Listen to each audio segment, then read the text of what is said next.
জুবিন গাৰ্গৰ অন্তিমখন চিনেমা ৰৈ ৰৈ বিনালে চিনেমাখন লখিমপুৰ নক্ষত্ৰ চিনেমা হলত পুৱা 4:35 যি প্ৰথম দৰ্শন আৰম্ভ হৈছিলে আৰু ইতিমধ্যে দেখিবলৈ পাইছোঁ 4টা দৰ্শন শেষ হ'ল আৰু 5টা দৰ্শন ইতিমধ্যেই ৰঙামাটি সমষ্টিৰ যুৱ নেতা ঋষিৰাজ হাজৰিকাই ৰঙামাটিবাসীৰ বাবে আজি গোটেই ৰাইজক দেখুৱাবৰ কাৰণে তেওঁ টিকেট ক্ৰয় কৰিছিল আৰু তেওঁ জানিব চেষ্টা কৰিছিল যিহেতু আপুনি ৰঙামাটি সমষ্টিৰ নেতা হিচাপে সমগ্ৰ ৰাইজক আপুনি চিনেমা চোৱাৰ কাৰণে ব্যৱস্থা কৰিছে কি ক'ব? নহয় চাওক, জুবিন দা আমাৰ আৱেগ, জুবিন দা আমাৰ সকলোৰে প্ৰাণৰ শিল্পী, মনৰ শিল্পী আৰু মোৰ এগৰাকী জ্যেষ্ঠ অভিভাৱক আছিল।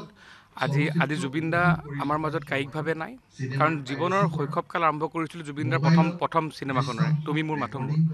আৰু আজি জুবিন দাৰ আমাৰ মাজৰ পৰা নোহোৱা হোৱাৰ পাছত এখন শেষৰখন ছবি আজি কেনেকৈ চাম এতিয়ালৈকে সাহস গোটাব পৰা নাই। আহি বহিছোঁ আৰু মোৰ লগত যি আমাৰ সতীৰ্থসকল আছে সকলো সতীৰ্থৰ ইচ্ছা আছিল যে আমি একেলগে জুবিন দাৰ ওচৰলৈ যাম, কাৰণ প্ৰত্যেকটো মুহূৰ্তত আমাৰ সতীৰ্থসকলে জুবিন দাক আমি একেলগে লগ পাওঁ।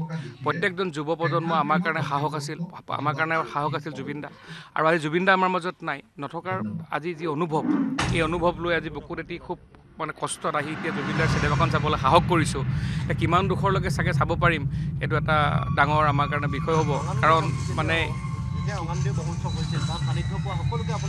হয়, আমি ৰঙানদী মহোৎসৱৰ সময়ত আমাৰ যিসকলে জুবিন দাৰ সান্নিধ্য পাইছিলোঁ অধিকাংশকে আমি জনাইছিলোঁ যে আপোনালোকে প্ৰথমবাৰ জুবিন দাক পাইছিলে আৰু শেষবাৰৰ জুবিন দাৰ চিনেমাখন আমি একেলগে উপভোগ কৰা সকলোৱে মোক প্ৰয়াস কৰিছিলে। আৰু সেইকাৰণে সকলোকে লৈ আজি আমি আহিলোঁ ৰঙানদীৰ পৰা, যিহেতু আমাৰ ৰঙানদীত কোনো চিনেমা হল নাই। তো আমাৰ ইচ্ছা আছিল, জুবিন দাই মই কথা পাতি আছিলোঁ যে আমি অহা বছৰলৈ ৰঙানদীত এটা চিনেমা হল কৰিম, কিন্তু বহু এনেকুৱা সপোন থাকি গ'ল। যি কি নহওক, আজি আমাৰ সতীৰ্থসকলক লৈ চিনেমা চাবলৈ আহিছোঁ। ভগৱানে তেখেতক শান্তি প্ৰদান কৰক, তেওঁৰ দৰে মহান আত্মাৰ কেতিয়াও বিদায় হ'ব নোৱাৰে। আমি ভাবিছোঁ যে কিছু সময়ৰ কাৰণে তেওঁক আমি জিৰণি দিছোঁ।